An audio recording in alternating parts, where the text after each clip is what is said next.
नमस्कार, जय शिवराय मित्रांनो. आज मी प्रतापगड किल्ल्यावर आलेलो आहे. महाराष्ट्राच्या इतिहासात अमर नाव कोरलेलं हे ठिकाण.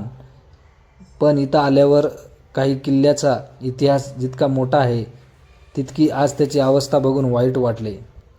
हा किल्ला बांधण्यात आला होता 1656 मध्ये. याच किल्ल्यावर एक इतिहास घडला होता.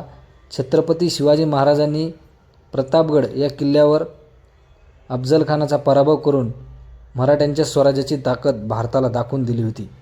पण दुर्दैवाने आजच्या घडीला या किल्ल्याची अवस्था बघा. बुरुजांची पडझड सुरू आहे चारी बाजूकून.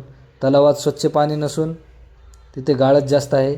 किल्ल्याच्या आत लोकांनी व्यवसायासाठी हॉटेल वगैरे अशी बांधून व्यवसाय सुरू केलेला आहे. जिथे मला वाटतं इतिहास जगायला हवा होता तिथे आत हळूहळू अवशेष शिल्लक राहत आहेत. त्यानंतर वरती गेल्यानंतर भवानी देवी मातेचं मंदिर आहे. आपण जरूर तिथं गेल्यानंतर दर्शन घ्यावं. तिथून आम्ही थोड्याच वेळात एकदम वरती गेल्यानंतर छत्रपती शिवाजी महाराजांचं स्मारक उभं केलेलं आहे. 1957 मध्ये त्यावेळेस पंडित जवाहरलाल नेहरू हे भारताचे पंतप्रधान होते.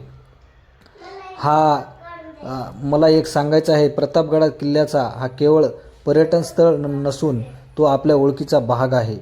आपल्याला या किल्ल्याचा अभिमान असला पाहिजे. आज जर आपण त्याची काळजी घेतली नाही, उद्याच्या पिढींना हा किल्ला पाहायला पण मिळणार नाही मित्रांनो. म्हणून माझं एक विनंती